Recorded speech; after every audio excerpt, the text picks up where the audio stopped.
ஒருவனுக்கே உரித்தாகட்டும். ஸலவாத்தும் சலாமும்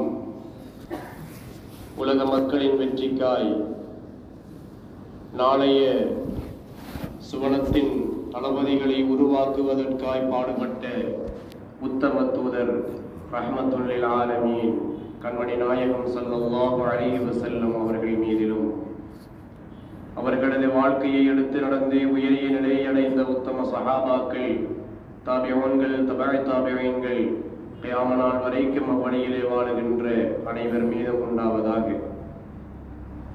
மரியாதைக்குரிய இஸ்லாமிய பெரியோர்களே, சகோதரர்களே, அல்லாஹ்வும் அவருடைய தூதர் ஸல்லல்லாஹு அலைஹி வஸல்லம் அவர்களும் எதை எதை எடுத்து நடக்க வேண்டும் என நமக்கு கட்டளையிட்டுள்ளார்களோ அவற்றையும் வாழ்வில் எடுத்தும், இதை விட்டு விலகிவிடுமாறு நமக்கு விலக்களித்துள்ளார்களோ அவற்றையும் வாழ்விலிருந்து நீக்கி அகற்றி வாழ்ந்து கொள்ளுமாறு எனக்கும் உங்களுக்கும் வசியத் என்கின்ற நற்கட்டளை பிறப்பித்தவனாக, மரியாதைக்குரிய இஸ்லாமிய சகோதரர்களே,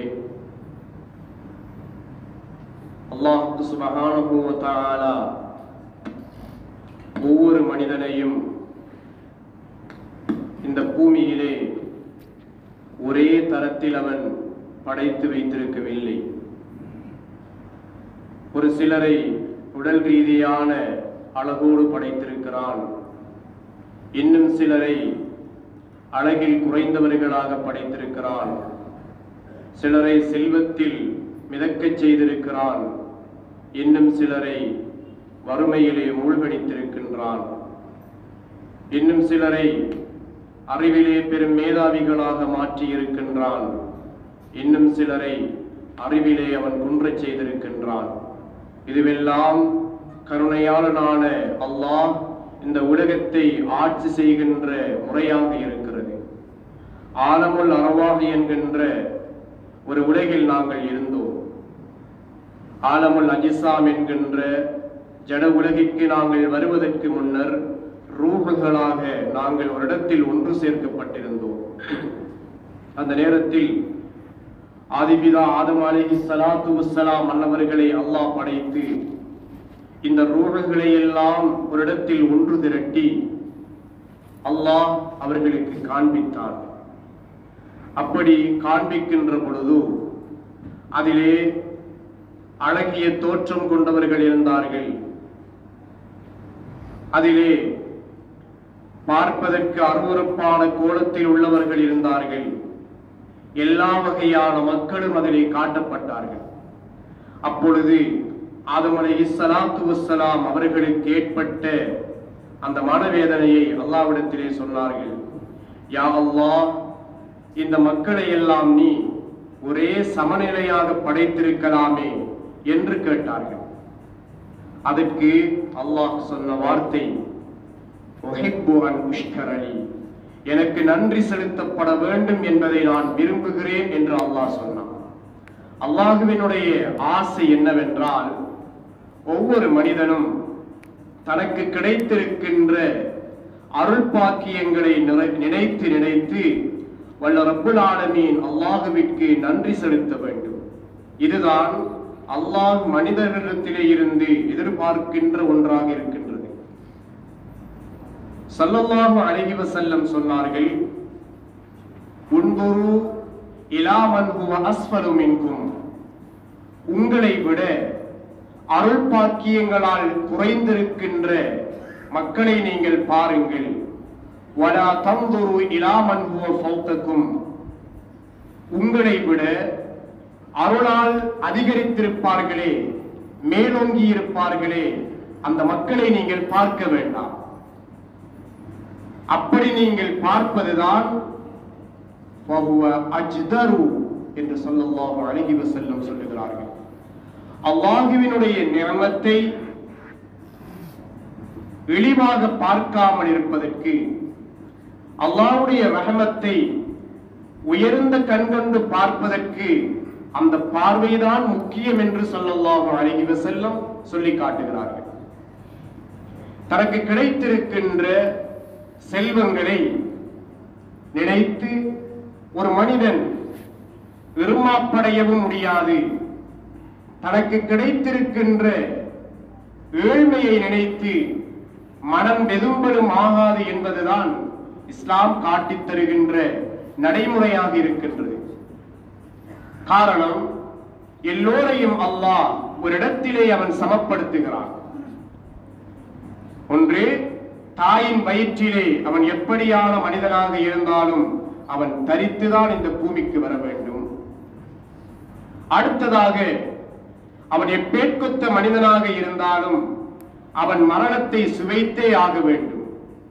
அவன் பெரியவன் என்பதனால் பட்டாடைகள் உடுத்து அவனை அடக்கம் செய்கின்ற அடக்க ஸ்தலம் அலங்கரிக்கப்பட்டு அவனை வித்தியாசமான ரூபத்திலே அடக்கம் செய்யப்படுவதில்லை.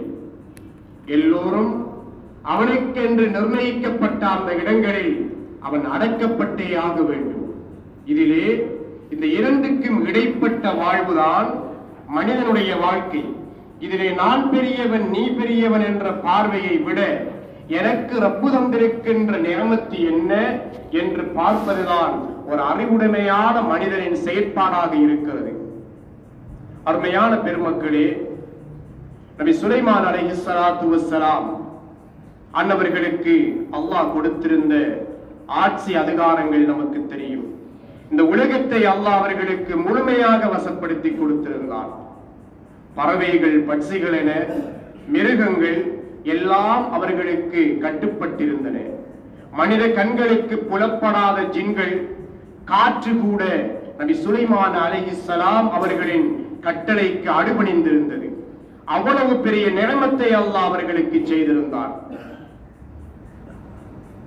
பல்கீஸ் ராணியினுடைய சிம்மாசனம் சபை என்ற அந்த பிரதேசத்திலே இருந்து பல்லாயிரக்கணக்கான மைல்களுக்கு அப்பால் இருக்கின்ற நபி சுலைமான் அலைஹிஸ்ஸலாம் அவர்களின் அரண்மனை நோக்கி அல்லாஹ் அவர்களுக்கு கண்ணிமைக்கின்ற பொழுதிலே மீட்டிக் கொடுக்கின்றான்.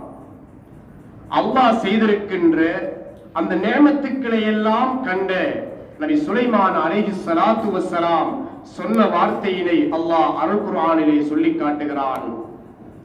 ஹாதா மின் ஃபத்லி ரப்பி, ஹாதா மின் ஃபத்லி ரப்பி, இது என்னுடைய ரப்பி எனக்கு தந்திருக்கின்ற மிகப்பெரிய அருள் என்று சொல்லுகிறார்கள். அல்லாஹ் இப்படி எனக்கு செய்திருப்பது அவனுடைய மிக பெரும் அருள் பாக்கியம். ஏன் தெரியுமா? லியப்லுவனி, என்னை அவன் சோதித்து பார்ப்பதற்காக. அஷ்குரு அம் அக்ஃபுர், நான் நன்றி செலுத்துகிறேனா அல்லது நன்றி கெட்ட மனிதனாக வாழ்கிறேனா என்று என்னை அவன் பரிசோதித்து பார்ப்பதற்காகத்தான் படைத்த ரப்புல் ஆலமீன் அல்லாஹ் எனக்கு இப்படியான நியமத்துக்களை அவன் தருகின்றான். நியமத்துக்கள் அது ஒரு நாள் விசாரணைக்குட்படுத்தப்படும். எம்மை விட்டு அல்லாஹ் தந்திருக்கின்ற எந்த நியமத்துக்களும் நீங்கி போவது கிடையாது, அது அழிக்கப்படுவதில்லை. நாங்கள் அனுபவித்து அதை முடித்திருக்கலாம். நான் தந்த அந்த நியமத்தை நீ எப்படி பயன்படுத்தினாய் என்ற கேள்விக்கு எல்லோரும் முகம் கொடுத்தே ஆக வேண்டும். அதனால்தான் எங்களுக்கு கிடைக்கின்ற அழகாக இருக்கட்டும், எங்களுக்கு கிடைத்திருக்கின்ற பெருமதிமிக்க அறிவாக இருக்கட்டும், அல்லது பெரும் பதவிகளாக இருக்கட்டும், அல்லது ஊரையே நாங்கள் வழி நடாத்துகிற அளவிற்கு செல்வம் எங்களிடத்திலே இருக்கிறது என்றாகட்டும், இது எல்லாம் ரப்புல் ஆலமீன் அல்லாஹ் ஒரு நாள் எங்களை விசாரிப்பதற்காக, அவன் சோதித்து பார்ப்பதற்காக என்பதை ஈமான் கொண்ட மக்கள் நம்பியாக வேண்டும் என்பதை இஸ்லாம் வலியுறுத்தி பேசுகிறது. அப்படி நாங்கள் நன்றி மறந்தால், ரப்பை நாங்கள் துதி செய்ய மறந்தால், அல்லாஹ்வுடைய நேமத்தை நினைத்து நினைத்து நாங்கள் அவனுக்கு சாஷ்டாங்கத்திலே விழுவதை மறந்தால், இன் முன்னர் வாழ்ந்த சமூகத்திற்கு அல்லாஹ் எப்படியான சோதனைகளை கொடுத்திருக்கிறான் என்பதை அல் குர்ஆன் பேசிக் கொண்டிருக்கிறது. சூரா சபா ஒரு 3 வசனங்கள் சபா வாசிகளை பற்றி அந்த சூறாவிலே பேசப்படுவதனால் அந்த சூறாவிற்கே அல்லாஹ் சூரா சபா என்று பெயர் வைத்திருக்கிறான். யமனிலே இருக்கின்ற ஒரு பிரதேசம். அந்த பிரதேச மக்கள் எப்படி வாழ்ந்தார்கள்?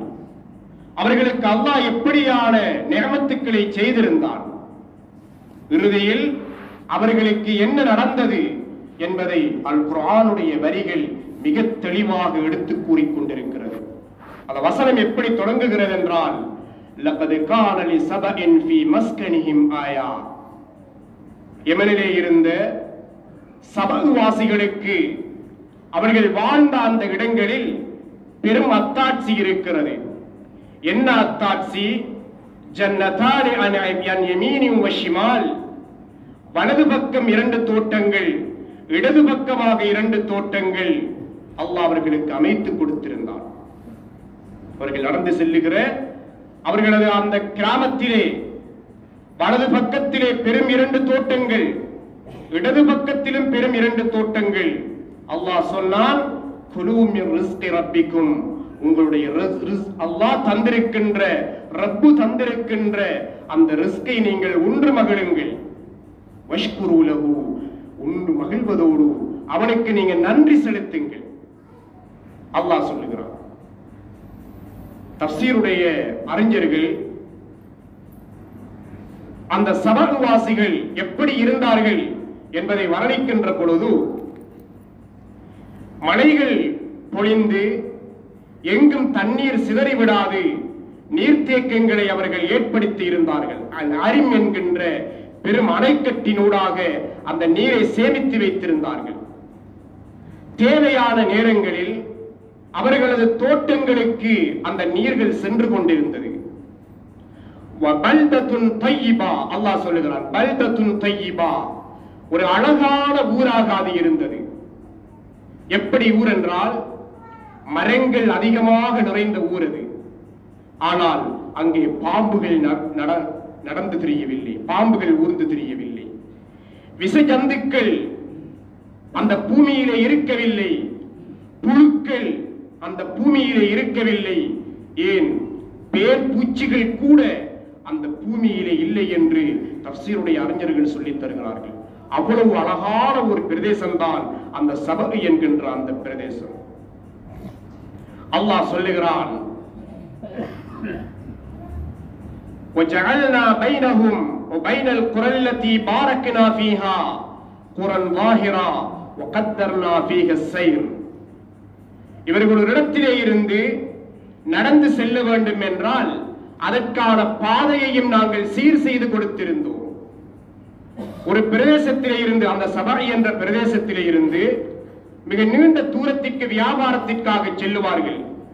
அவர்கள் செல்லுகின்ற இடங்களில் எல்லாம் ஓய்வு பெற்று செல்வதற்கான இடத்தை அல்லாஹ் அவர்களுக்கு கொடுத்திருந்தார்.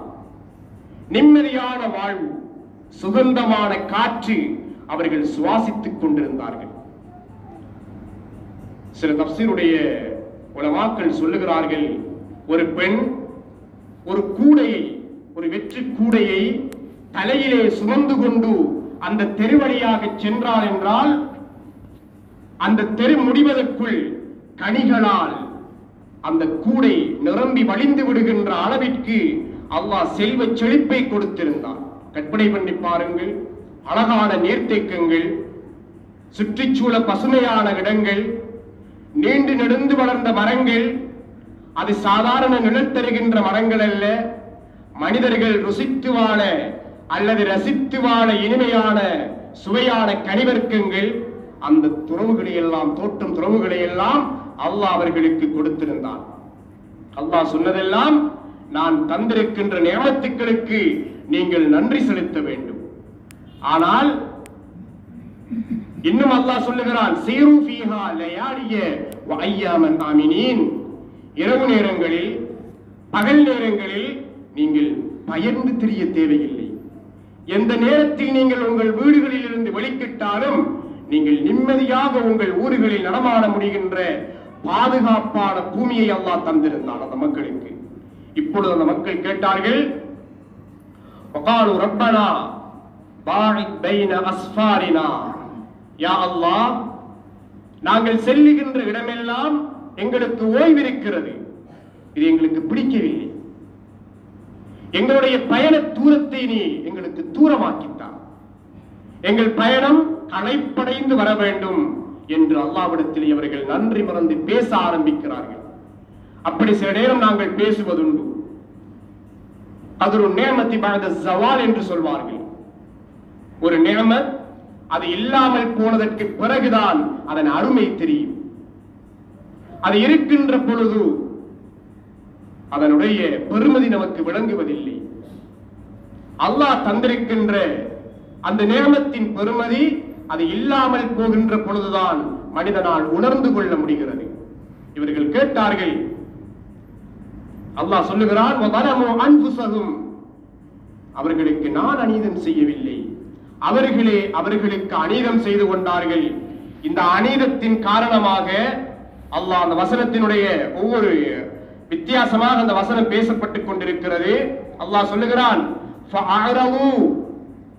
நான் சொன்னதையெல்லாம் அந்த மக்கள் புறக்கணித்துக் கொண்டார்கள். கடைசியில் அல்லாஹ் என்ன செய்தான்? பெரும் வெள்ளப்பிரளயத்தை அல்லாஹ் உண்டு பண்ணினான். பெரும் வெள்ளம் அவர்களது அணைக்கட்டை எல்லாம் அது உடைத்தறிந்து அவர்கள் இருந்த இடங்களை எல்லாம் அது நாசம் செய்தது. அழகான தோட்டம் இருந்ததா இல்லையா? அல்லாஹ் சொல்லுகிறான், அவர்களது பசுமையான 2 தோட்டங்களுக்கு பதிலாக வேறு 2 தோட்டங்களை நாங்கள் கொடுத்தோம். அது எப்படியான தோட்டம்? வாசல் பொழிப்பு சுவை நிறைந்த கனிகளும் நாற்றமெடுக்கின்ற கனிகளும் அங்கே உருவாக ஆரம்பித்தது. கொஞ்சமான இழந்த மரங்கள் இருந்தது, அவர்களுக்கு மீதமாக இருந்தது. அதுதான் அல்லாஹ் அழித்தொழித்து விட்டால். இன்னும் ஒரு வசனம் பிந்தி வருகின்ற அந்த வசனம் பேசுகிறது, இப்படி வாழ்ந்த இந்த மக்களின் சரித்திரங்களை எல்லோருடைய வாய்களிலும் பேசப்படுகின்ற ஒரு சம்பவமாக நாங்கள் ஆக்கி இருக்கின்றோம். நிம்மதியாக வாழ்ந்திருந்த மக்கள் அல்லாஹ்விடத்திலே நன்றி மறக்க ஆரம்பித்தார்கள். இறுதியிலே அவர்களை நாங்கள் சிதறடித்து வைத்தோம். அந்த பிரதேசத்திலே அவர்கள் வாழவில்லை. பின்னர் நாடோடிகளாக கொஞ்ச காலம் ஏதோ ஒரு பிரதேசத்திலே அவர்கள் வாழ ஆரம்பித்தார்கள். அல்லாஹ் சொல்லுகிறான், இன்ன ஃபீ ذلك لآيات لكل صبار شكور. இந்த வரலாற்றிலே பொறுமையோடு இருக்கின்ற மக்களுக்கும் நன்றி செலுத்துகிற மக்களுக்கும் படிப்பினை இருப்பதாக அல்லாஹ் சொல்லி முடிக்கின்றான். அருமையான பெருமக்களே, எங்களுடைய மக்கள் நீண்ட தூரங்களுக்கு பயணங்கள் செய்கிறார்கள், சுற்றுலாக்களை மேற்கொள்ளுகிறார்கள். அதை இஸ்லாம் மறுக்கவில்லை. தாராளமாக சுற்றுலாக்கள் போகலாம். ஆனால் அல்லாஹ் தந்திருக்கின்ற நியமத்துக்களை நாங்கள் எண்ணி பார்க்க வேண்டும். அவனை நாங்கள் மறந்து செயற்படலாகாது. அல்லாஹுவை மறத்தல் என்பது நான் மறந்துவிட்டு இன்னும் ஒரு காரியத்திலே இருக்கிறேனா என்று சிந்திப்பது ஊடாகவோ அல்லது வேறொரு செயற்பாட்டின் ஊடாகவோ நிரூபிக்கப்படுகின்ற ஒரு விடயம் அல்ல. பயணம் செல்லுகிறோம், எங்களது தொழுகைகள் வீணடிக்கப்படுகிறது. பயணம் செல்லுகிறோம், இஸ்லாம் விதித்திருக்கின்ற வரம்புகளை கடந்து நாங்கள் எங்களது செயற்பாடுகளை செய்ய ஆரம்பிக்கின்றோம். இஸ்லாமிய நடைமுறைகளை புறக்கணித்து விடுகின்றோம். ஹராம் பயணத்தினூடாக எங்களை தேடி வருகிறது என்றால் அல்லாஹுவை நாங்கள் நன்றி மறந்து விட்டோம். அல்லாஹுவை நாங்கள் நினைக்க மறந்து விட்டோம். அல்லாஹுவை நாங்கள் திக்ர் செய்ய மறந்து விட்டோம். அல்லாஹுவினுடைய சோதனை படிப்படியாக வர ஆரம்பிக்கும். ஒரே அடியாக அது பிடிப்பதில்லை, கொஞ்சம் கொஞ்சமாக பிடிக்க ஆரம்பிக்கும். அசைய முடியாத நிலை, யாரும் யாரையும் சந்திக்க முடியாத நிலை என்று அது ஏற்படுத்தப்பட்டு போகும். முன் வாழ்ந்த சமுதாயத்தின் வரலாறுகள் அல் குர்ஆன் பேசிக்கொண்டே இருக்கிறது. அழகாக குழந்தைகளுக்கு சொல்லுகின்ற கதை போன்ற கதைகள் அல்ல இது. ஒவ்வொரு மனிதனுடைய மனதையும் அது தட்டி பேசும். உனக்காகத்தான் இந்த குர்ஆனுடைய வசனம் பேசுகிறது என்று சொல்வதைப் போல ஒவ்வொரு வசனங்களும் எங்களை நோக்கி பேசிக் கொண்டிருக்கும். அருமையான பெருமக்களே, அல்லாஹ் அந்த மக்களுக்கு செய்த நியமத்துக்களை எல்லாம் சொல்லி எதனால் அதை தலைகீழாக மாறியது என்பதையும் அவன் தெளிவுற பேசுகிறான். அதனால் தான் எங்களுக்கு தந்திருக்கின்ற அந்த நியமத்துக்களை நாங்கள் மிக கவனமாக கையாண்டு கொள்ள வேண்டும்.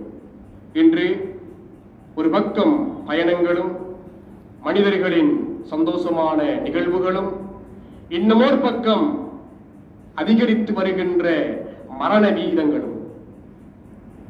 அதிகமான மரணங்கள் இந்த ஆண்டிலே பதிவு செய்யப்பட்டிருக்கிறது. முஸ்லிம்களுடைய பகுதிகள் என்று மாத்திரம் அல்ல, எல்லா பகுதிகளிலும் மரணம் எல்லோரையும் பீதியடைய செய்திருக்கிறது. அல்லாஹ்வினுடைய பிடிதான் மரணம். அதற்கு நேர காலம் இல்லை, தௌபாவிற்கு அவகாசம் இல்லை. தன் மகனை அழைத்து தான் வசியத்தை சொல்ல சந்தர்ப்பம் இல்லை. தன்னுடைய மனைவியை அழைத்து தான் செய்த குற்றங்கள் பற்றி பேசி மன்னிப்பு கேட்க சந்தர்ப்பம் இல்லை. தான் துண்டித்து வாழ்ந்த அந்த உறவுகளை அழைத்து என்னை மன்னித்துக் கொள்ளுங்கள், நான் உங்களை துண்டித்து விட்டேன் என்று பேசிக்கொள்ள அவகாசம் இல்லாத அளவு மரணம் நம்மை பிடித்துக் கொண்டிருக்கிறது. சதா நேரம் நாங்கள் ரப்புடைய சிந்தனையில் இருப்போம் என்றால் எங்களுடைய அந்த கடைசி நேரம் மிக நிம்மதியான முறையிலே நடக்கும் என்பதனை நாங்கள் விளங்கிக் கொள்ள வேண்டும். நபிகளார் ஸல்லல்லாஹு அலைஹி வஸல்லம் சொன்னார்கள், ஒரு சமூகம் சில காரியங்களில் ஈடுபடுகிற பொழுது அல்லாஹ் சில காரியங்களை கொடுத்தவர்களை சோதிக்க ஆரம்பிப்பான். ஹம்சுன் பிஹம்சின், 5 விடயத்தின் மூலம் இந்த சமூகத்திற்கு 5 விதமான சோதனைகள் வரும். ஒன்று, மா நகவல் அஹ்த கௌமுன் இல்லா ஸல்லல்லாஹு அலைஹிம் அதுவஹும், தங்களோடு உடன்படிக்கை செய்து வாழுகின்ற காவிர்களாக இருக்கட்டும் அல்லது எங்களை நம்பி வாழுகிற பிற சமூகமாக இருக்கட்டும், இவர்களோடு செய்த உடன்படிக்கைகள் முறித்து ஒரு சமூகம் வாழும் என்றால் அல்லாஹ் அந்த சமூகத்திற்கு எதிராக எதிரிகளை அல்லாஹ் சாட்டி விடுவான். எங்கு பார்த்தாலும் நமக்கான எதிரிகளே இருப்பார்கள். இரண்டாவதாக, வமா ஹகமு பிகைரி மா அன்ஸலல்லாஹு இல்லா ஃபஷா ஃபீஹிமுல் ஃபக்ர், மனிதர்களிடத்திலே குழப்பங்கள் வருகிற பொழுது அல்லாஹ்வினுடைய அருள்மறை குர்ஆனுக்கு நேர்பாடான தீர்ப்புகள் சொல்லப்படாத நிலை ஏற்பட்டு விட்டால் அந்த சமூகத்திலே வறுமை தாண்டவமாடும் என்று கண்மணி ஸல்லல்லாஹு அலைஹி வஸல்லம் சொன்னார்கள். மூன்றாவதாக, வமா ظهر فيهم الفاحشة, ஃபாஹிஷத் என்றால் அருவருக்கத்தக்க காரியம். இந்த ஹதீஸுக்கு விளக்க உரையாளர்கள் சொல்லுகிறார்கள், அல் ஃபாஹிஷா என்ற விபச்சாரம். எந்த சமூகத்திலே விபச்சாரம் அதிகரித்து விட்டதோ இல்லா ஃபஷா ஃபீஹிமுல் மௌத், அந்த சமூகத்திலே மரணம் அதிகரித்து விடும் ஸல்லல்லாஹு அலைஹி வஸல்லம் சொல்கிறார்கள். மரணங்கள் கொத்து கொத்தாக நிகழ ஆரம்பித்து விடும். நான்காவதாக, வலா தஃபஃபுல் கைல இல்லா முனிஉன் நபாத், அளவை நிறுவையிலே ஒரு சமூகம் மோசடி செய்தால் அவர்களுக்கான விளைச்சலிலே அல்லாஹ் தோல்வியை ஏற்படுத்தி விடுவான். விளைச்சல் இருக்காது.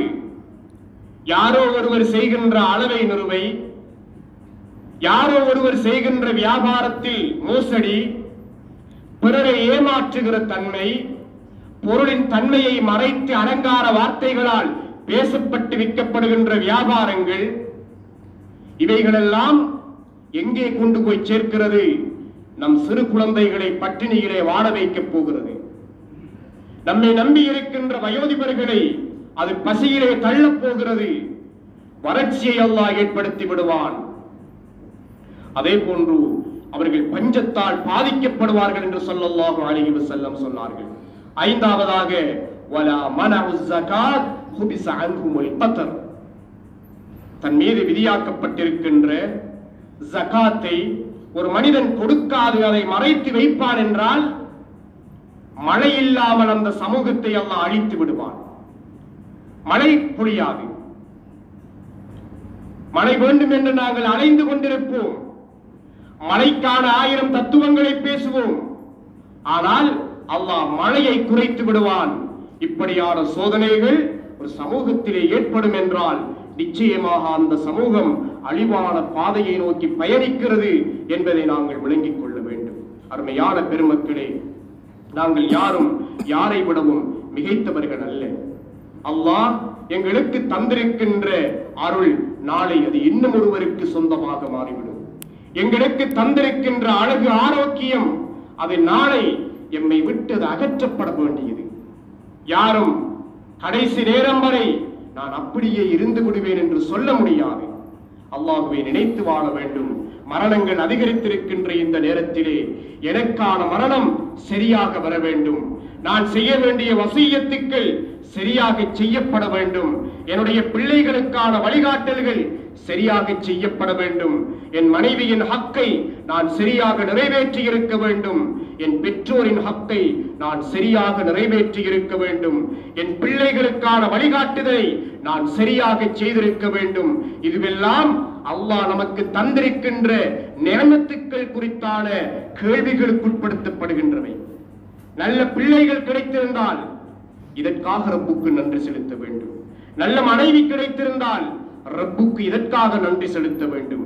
நல்ல வீடு வாசல் கிடைத்திருந்தால் அதற்காக ரப்புக்கு நன்றி செலுத்த வேண்டும்.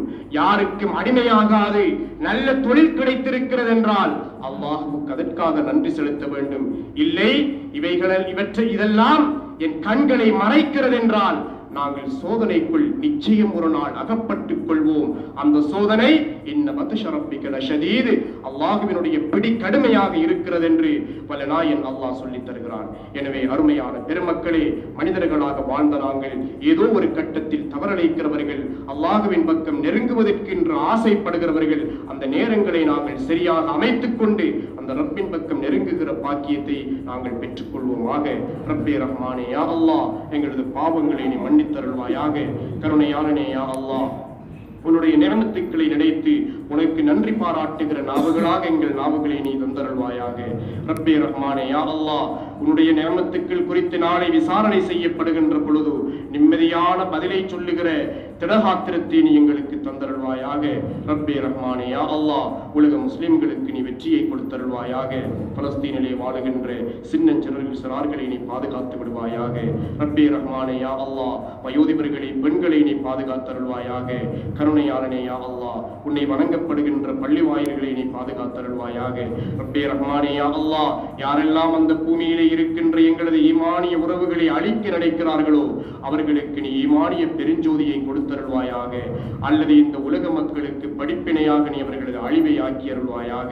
கருணையாளனே யா அல்லாஹ், நீ பொருந்திக் கொண்ட நன்மக்களாக நீ எங்களை ஆக்கி அருள்வாயாக. வஸல்லல்லாஹு வஸல்லம அலா சய்யிதினா முஹம்மதின் வஅலா ஆலிஹி வஸஹ்பிஹி அஜ்மஈன்.